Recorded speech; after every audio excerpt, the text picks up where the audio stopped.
How do you feel when you switch to Geico and save on your car insurance? It's like going to work on Thursday morning and thinking to yourself, just one more day until Friday. But then somebody walks into the elevator and says, Happy Friday!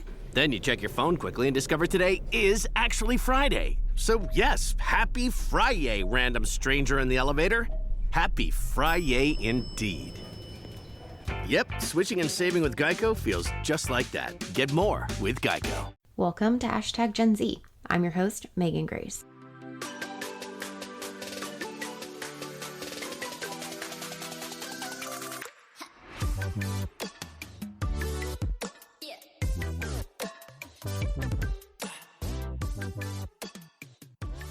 #Gen Z is a podcast about, as you guessed it, Generation Z, the generation of young people born between 1995 and 2010. It's about who they are, what they believe in, why they do what they do, and what makes them different than any other generation. In this episode, we're diving into a topic that has fascinated me for years: entrepreneurship.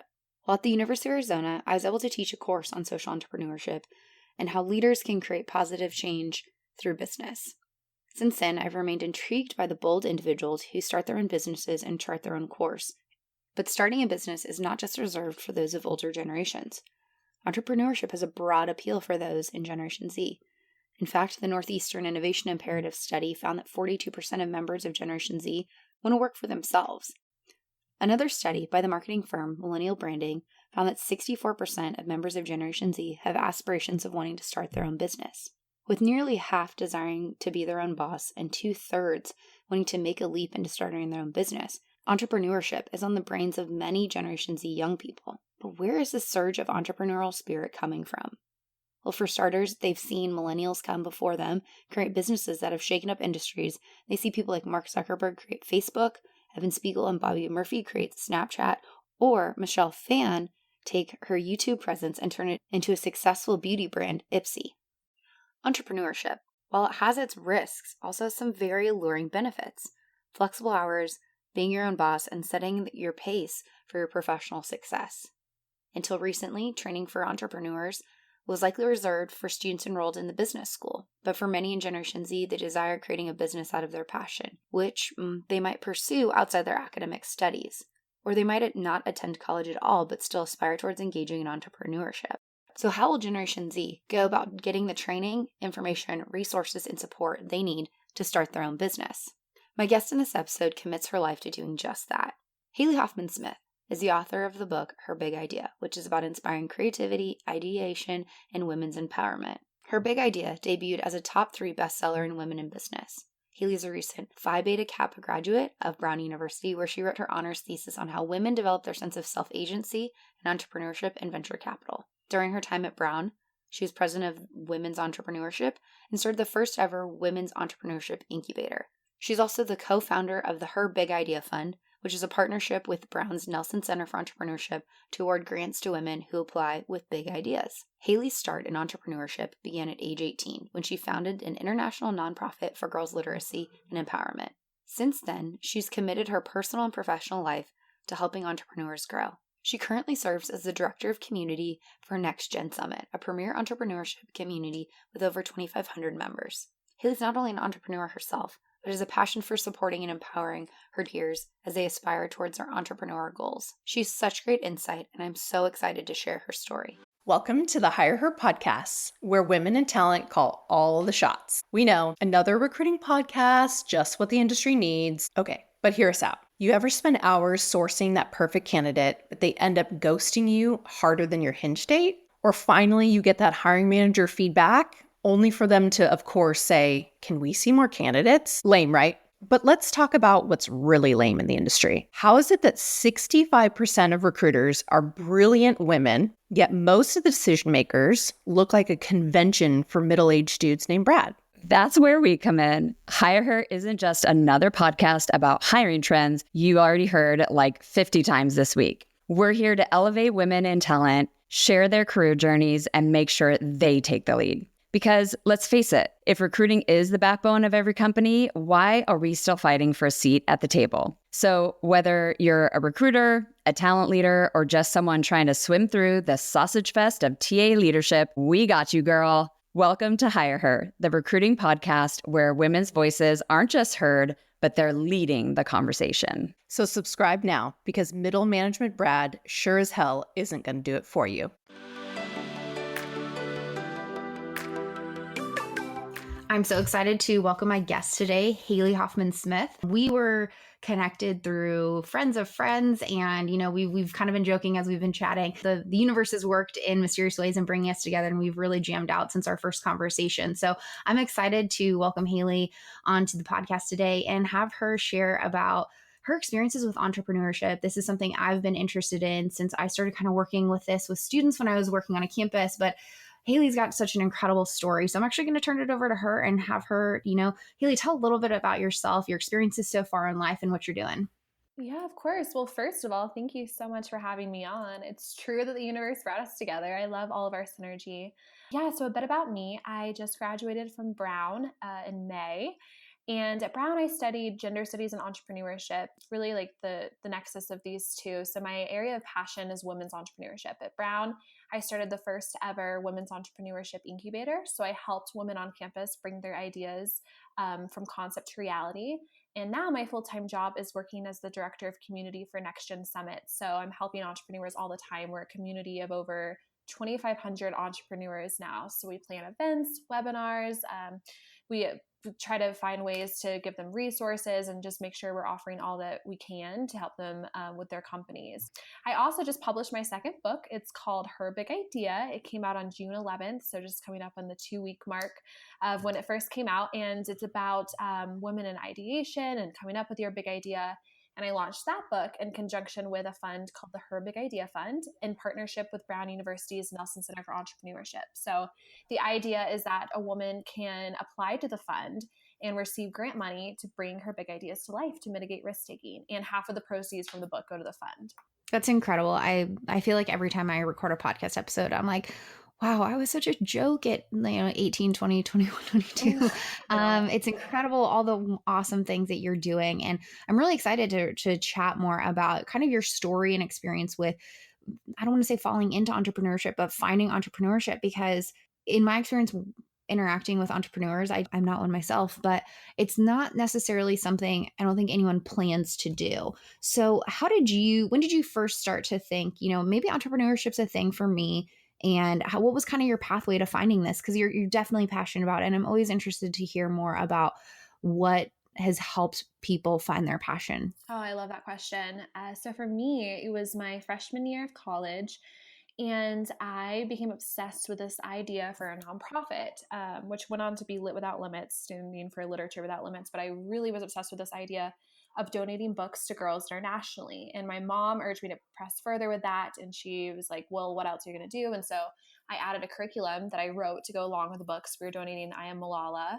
And then, I sent them out internationally to girls in mentoring groups. So they'd form little book club chapters.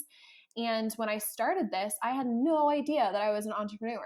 For me, I just thought it was like an initiative, or no different from starting a club on campus, which I had done. And I remember my aunt commended me for my entrepreneurial spirit. And that was the first time I saw myself as potentially an entrepreneur, because I think that there's this misconception that nonprofits are more abstract. So you're not really an entrepreneur if you're doing a nonprofit, as opposed to a for-profit where it's very concrete and you're making a profit. But what I learned is that it was the best experience possible for learning about business through this nonprofit, because I had to understand how to raise money, the cost of donating the books, the distribution channels. So that was my first experience with it. My first experience too of being nagged by an idea and feeling like I had to bring it to life. And after that, I just became totally enthralled with the whole entrepreneurship experience, the branding, the reaching out, the copywriting, all of it. And there's no real, I think from my experience in working with students in entrepreneurship, there's not a lot of classes outside of your formal business education that is engaging young people in entrepreneurship. But I think that your work with NextGen is something that is serving as a program and a resource and a community for young people. But, some of my listeners might not be super familiar. So can you give us just the 30-second, what is NextGen? And then, how did you get involved with NextGen?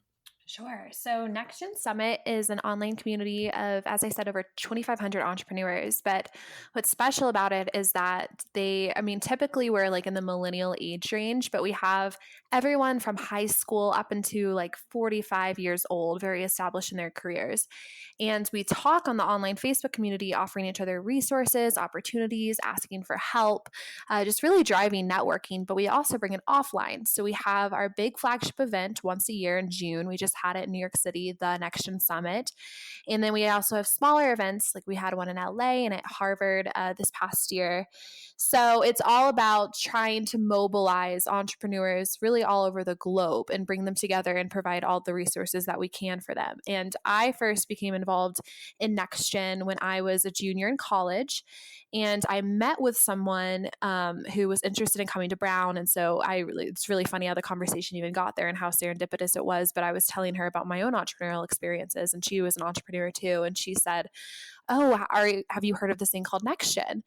And I'd never heard of it. And she was just raving on and on about it and how much it's like helped her in her career. And she messaged the founders, Justin and Dylan, and asked if I could be a part of it. And immediately once I joined, I got my first ever paid speaking gig, which I thought was a really big deal because I wasn't necessarily like established in my career at that time, and started to meet the most incredible people and make connections. And it was really like revolutionary, the power of this huge network that all they do is like they're there to help each other. So I feel really fortunate to come on board as their first full-time team member. I'll start full-time here in about 2 weeks, but I've been working for them for a year now. That is awesome. And I love that you use the word serendipitous, because I feel like that is so much of a part of an entrepreneur's story. But I love that there's this community of young people, and, a lot of Gen Z is looking at entrepreneurship, and you see it firsthand in the work that you're doing, both with the online community, but also the summits that you're putting on through Next Gen. In what ways do you see entrepreneurship gaining popularity among your peers in Generation Z?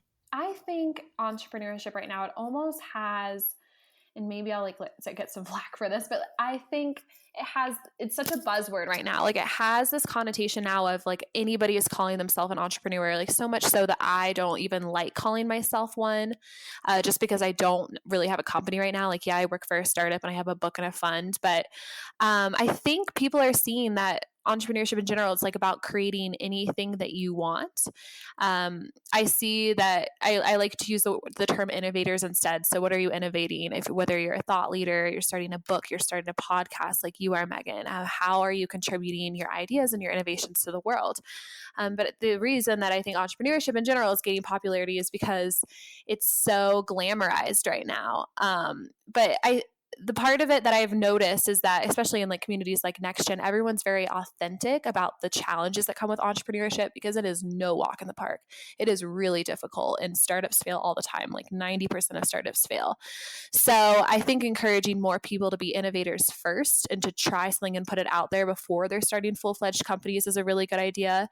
And to make sure that we're not necessarily glamorizing it, because then when people get into entrepreneurship and they're starting companies and they're realizing how hard it is, it can be very isolating.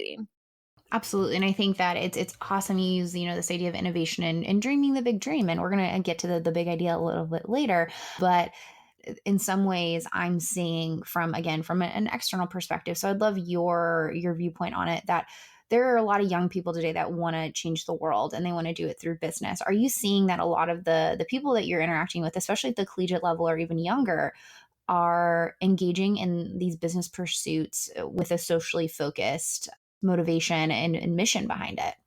Yeah, I would say yes. It's not overwhelming necessarily, but typically what I've seen is stories much like my own, where they start something because they're passionate about making a difference and they don't know that makes them an entrepreneur, or it's just an initiative that turns into a company. I've also noticed, and a lot of this is just from the methodology that I was taught at Brown about entrepreneurship, that innovation is really just about solving somebody's problem. So in that case, a lot of entrepreneurship and products are socially focused because they're intended to reach the target market, solve their problems, ease their pains, and give them what they're looking for. So you work a lot with Gen Z entrepreneurs, which I'm just the confidence that young people today have to go out and do something like that just astounds me. And not even in a way of like it's overly confident. It's like one of those things I don't think I could have ever done at some of the ages that we're seeing young people start businesses. Who are some of the Gen Z entrepreneurs that you work with or are inspired by, or both?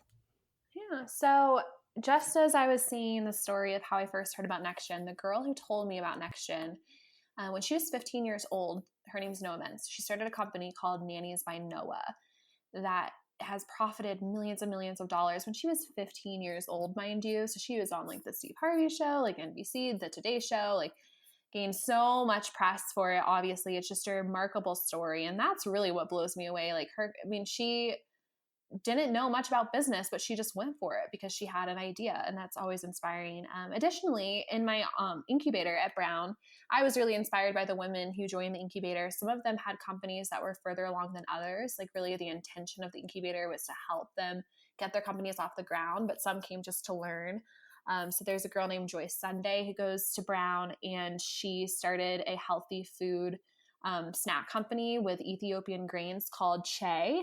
And then another friend of mine in the incubator, her name's Elodie Freeman. She started a clothing company using all recycled materials. And I think she has a really interesting business model. So I'm always inspired when I'm talking with all of these Gen Z entrepreneurs and seeing the amazing things they're coming up with, and the fact that they're doing it at a young age, because I agree. It's really hard to venture into the area of entrepreneurship, but these women who are going at it with all they have and really making a lot of success out of it, it's inspiring. Absolutely. I love hearing about the cool businesses that, people and these more ventures in some ways, because as you've said, some people don't realize that when they're innovating, they can be creating a business. I'm constantly amazed at the awesome businesses that Gen Z is sprouting up in and making a difference, but also learning how to like make a profit at the same time. That's something that I think takes a great deal of confidence. And so I'm always wowed by that. I'm also wowed by the fact that you just released a book, and I'm so excited to get my copy, start digging into it and learning from your experiences. But you just released Her Big Idea. People can get it on Amazon. But what can readers expect from it? So they're just about to pick it up. What should they be looking most forward to and expect out of the book? So it's funny because how I explain the book and what it appears as from the outset is a book about women's entrepreneurship. It was inspired by the funding gap in VC. So the fact that in 2017, only 2% of venture capital spending went to female founders. So when I started to write the book, and this was alongside writing my honors thesis at Brown, I contacted the managing director of a prominent venture capital firm. And I basically interrogated him about the statistic and was like, why do you think this is? And he said, paraphrase, that women don't come up with ideas that need millions and millions of dollars in funding, which didn't really sit well with me, obviously. So I started to research what's behind this, like what's inhibiting women from thinking big or from pursuing the funding when they are thinking big, like how much legitimacy is there to it. So really the book is a testament to the power of big thinking, how we can mitigate risk by big thinking, which is, you don't really think that. You think if you're going to do something risky, then it's big. But actually, and what I've learned and what I've studied is that the bigger you're thinking and the bigger the idea that you're trying to bring to life, the less risky it is, which is awesome. So as you go through the book too, it's a lot of it is having big ideas about your own life, what you're intending to bring to yourself. I bring this up because actually today Forbes released an article in the book, and it was written by somebody who typically writes about women ascending in their careers. And so she was asking me how the book can be applicable to women who aren't entrepreneurs. And I might add men. It's not necessarily just for women. And it is really this idea of like, if you have an idea of an initiative at work, or even an idea of how to like make your personal lifestyle better, like how do you bring that to life and do it in a way that changes your life?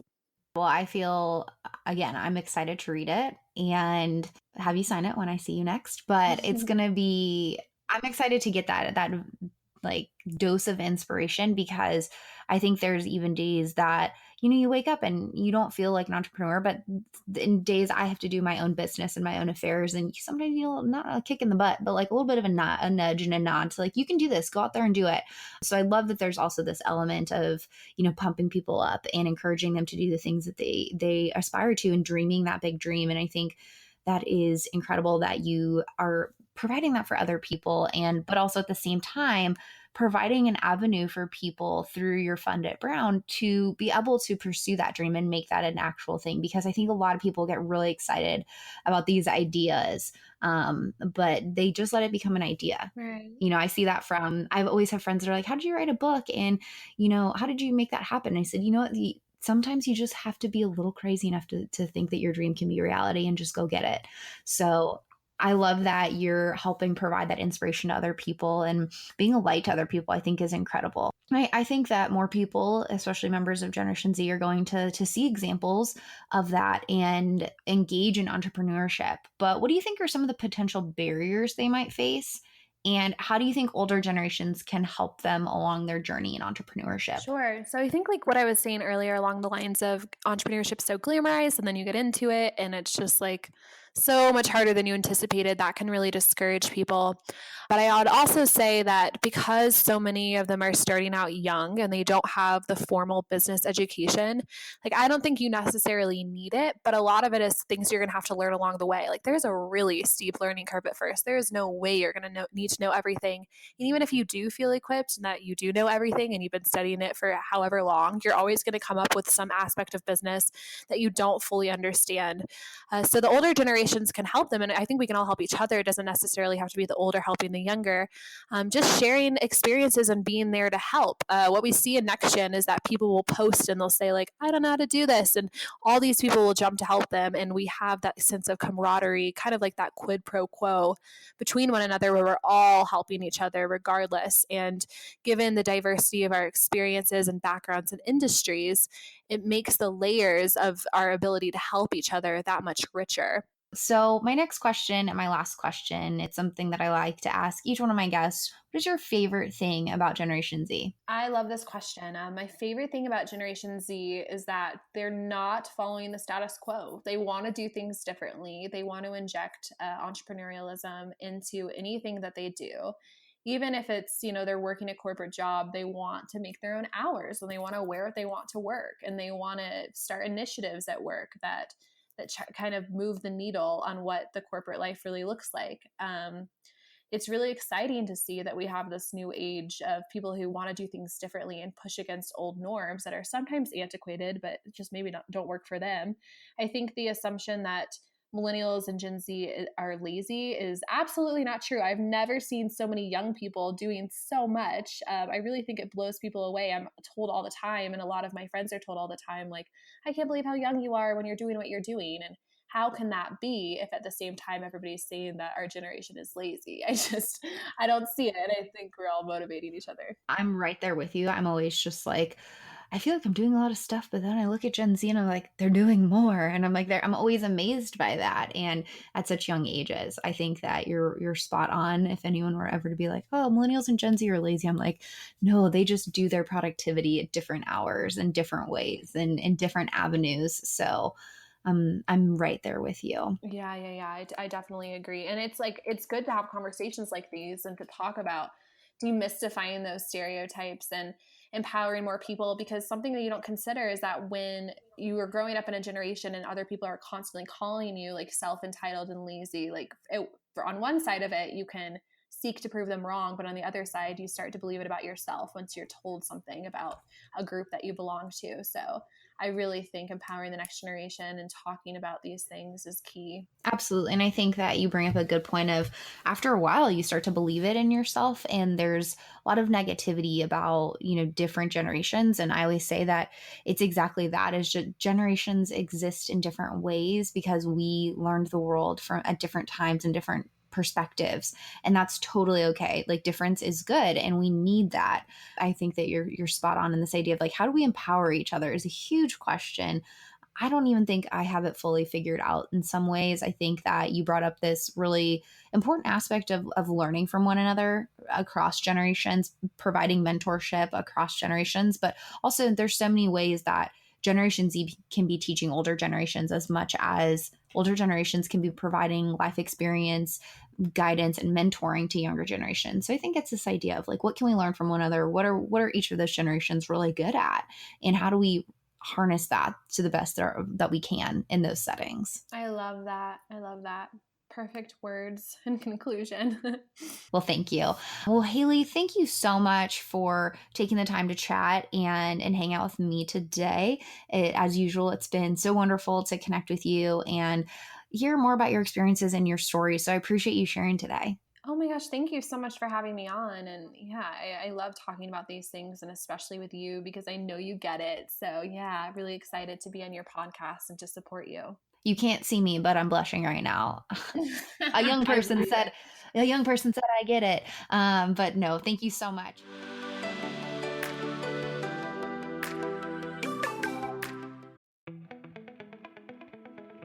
Are you tired of talent and HR podcasts that sound like corporate training videos? Same. Talentless is the no-fluff show about hiring, leadership, culture, and what's actually going on in the world of work. Talentless is a podcast for recruiters by recruiters. Hosted by Desiree Goldie and Ashley King, they're smart, occasionally salty, and never afraid to say what everyone else is thinking. Listen wherever you get your podcasts and subscribe at talentlesspodcast.com.